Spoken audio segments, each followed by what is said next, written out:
Assalamualaikum warahmatullahi wabarakatuh. Apa kabar teman-teman semua? Semoga semua sehat. Hari ini saya akan mereaksi video dari Mas Denny Darko. Ya, jangan lupa subscribe Mas Denny Darko ya di @denny_darko. Ya, nanti linknya akan saya tulis di deskripsi ya. Nah, ini video tentang Prabowo Gibran angkat SB Jokowi jadi Watimpres. Ini yang buat Megawati ragu hak angket. Nah, ini videonya ya, kita lihat. Apa yang membuat Ibu Megawati Soekarno Putri ini masih maju dan mundur terhadap hak angket dan interpelasi? Bagaimana kalau saya katakan ini semua terjadi karena beliau ini ngeri. SBY dan Jokowi ini adalah kombinasi yang mematikan untuk dilawan. PDIP sebenarnya bisa saja melakukan oposisi. Tapi kalau itu dilakukan, sama kayak kartunya The Nine of Wands, mereka tentu saja nggak akan langsung setuju jika hak angket ini harus dilakukan. Karena hak angket ini sama seperti sebuah pernyataan perang. Wow, pernyataan perang. Nah, mantap.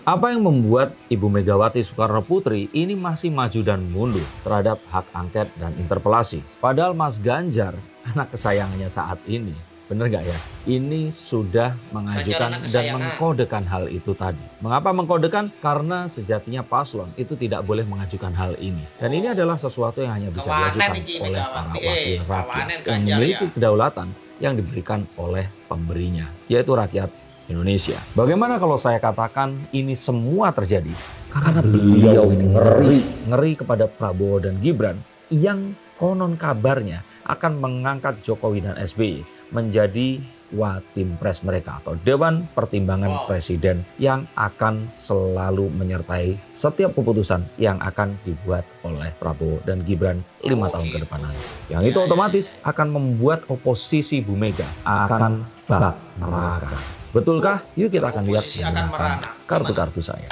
SBY dan Jokowi ini adalah kombinasi yang mematikan untuk dilawan. Kalau saya kira butuh orang yang pokoknya sulit lah melawan mereka ini. Kalau Bu Mega bilang, kasihan deh kalau harus lawan mereka. Karena dua-duanya 2 periode. Dua-duanya dianggap sebagai presiden yang sukses membawa bangsa Indonesia menyeberangi dan menuju kehidupan reformasi yang sesungguhnya.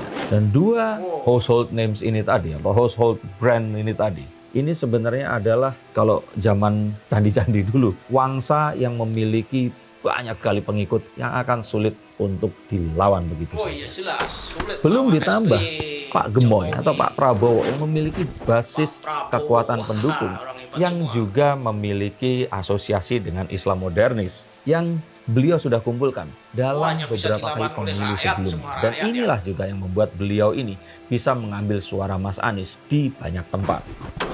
PDIP sebenarnya bisa saja melakukan oposisi.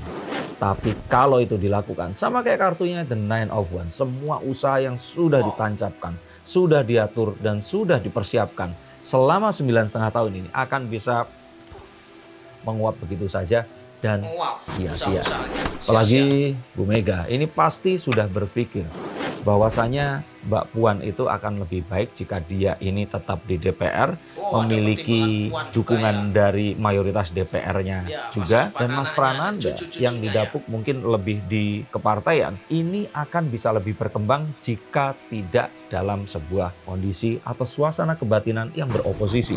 Selain itu, 9,5 tahun merasakan pundi-pundi kekuasaan dari para menteri atau kursi-kursi yang ditempatkan, ini bukanlah sesuatu yang mudah untuk dilupakan. Maka kompromi ini akan lebih visible dibandingkan oposisi. Dan juga melihat kenyataan bahwa kalangan elit dari PDI Perjuangan ini tentu saja nggak semuanya akan setuju dengan ide beroposisi ini tadi. Mereka tentu saja nggak akan langsung setuju jika hak angket ini harus dilakukan. Karena hak angket ini sama seperti sebuah pernyataan perang, ultimatum kepada Avengers yang saat ini sangat-sangat kuat ini tadi. Menurut kalian kalau ini Marvel Cinematic Universe, kira-kira Jokowi jadi apa, Gibran jadi apa, Megawati, Anies dan juga Ganjar, ini siapa menurut kalian? Coba tulis di komen bawah sini. Dan kita baru melihat pernyataan dari Pak Surya Paloh kemarin yang ini masih kayak normatif sekali. Belum menunjukkan sebuah pilihan dan tindakan, tapi lebih menunjukkan sesuatu yang sifatnya itu bisa ke kanan, bisa ke kiri, ke atas, atau ke bawah. Dan bukan sesuatu yang akan langsung bisa kita tafsirkan iya atau tidak. Dan kalaupun oposisi ini akan terjadi, saya nggak yakin ini akan lasting to one period. Jadi kayaknya satu periode pun ini nggak akan bisa diselesaikan. Dan yang terjadi akan persis seperti Pak Prabowo yang terus kemudian lebih memilih untuk bersatu kepada koalisi besar Indonesia. Dan kita tahu bahwa Nasdem dan PKB ini sebenarnya tinggal tunggu waktu. Dan jika ternyata nanti mereka sudah menentukan, akan langsung cepat datang menjumpai Pak Presiden dan langsung diganjar secara juga cepat dengan sebuah, ini iming-imingnya akan ditunjukin dengan nih, AHY aja langsung bisa jadi menteri. Apalagi jika kalian menunjukkan submission kalian, menunjukkan pernyataan kalah kalian, dan ayo kita sama-sama membangun Indonesia ini. Maka saya pikir ini bukan perkara yang mudah dan mungkin yang akan bisa di reshuffle. Ini menteri-menteri dari PDIP mungkin atau yang belum menentukan sikap. Jadi saat ini sebenarnya masih berlaku kalau kata Mbak Feni Rose, ini adalah beli sekarang karena Senin harga naik. Jadi silahkan cepat-cepat, karena siapa cepat dia akan dapat. Dan ini akan menyisakan hanya PDIP dan PKS saja. Dan ini adalah sesuatu yang kalau saya bilang ini hanya bisa bersatu kalau menjelang kiamat. Ini jangan-jangan juga sekarang mungkin menjelang kiamat. Tapi ya ini sesuatu yang sangat mustahil. Ini kayak dua kutub yang kalau bersatu ya saat kiamat gitu. Maka coba tulis pendapat di sini. Menurut kalian, kalaupun mungkin apa alasannya PDIP dan PKS akan bersatu demi melawan Jokowi? Sehingga ini adalah sebuah endgame atau sesuatu yang akan menentukan. Investasinya bisa akan ke laut. Investasinya pun akan bisa to the moon. Jika memilih tepat, maka PDIP akan selamat. Tapi jika ternyata pilihannya hak interpelasi dan angket, maka PDIP saya pikir akan kiamat. Mungkinkah ada yang berani melawan Avengers ini tadi?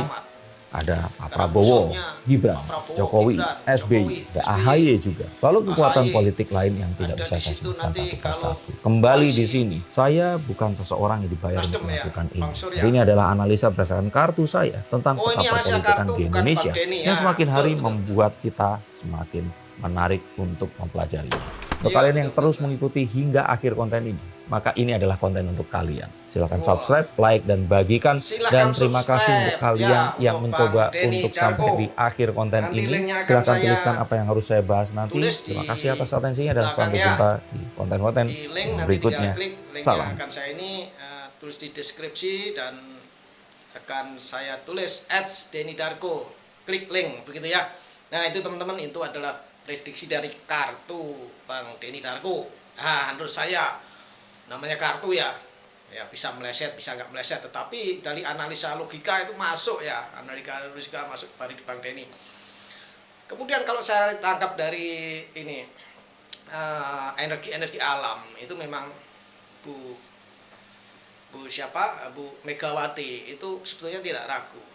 Beliau masih kontemplasi, masih merenung, karena beliau ini orang petarung yang hebat. Saya sangat menghormati Ibu Megawati. Kalau dia udah kontemplasi dan dia udah yakin dia akan maju, berani mati. Ya kalau pasukan adalah pasukan khusus, mati tidak ada masalah. Yang penting adalah kehormatan. Moga ini bermanfaat. Assalamualaikum warahmatullahi wabarakatuh.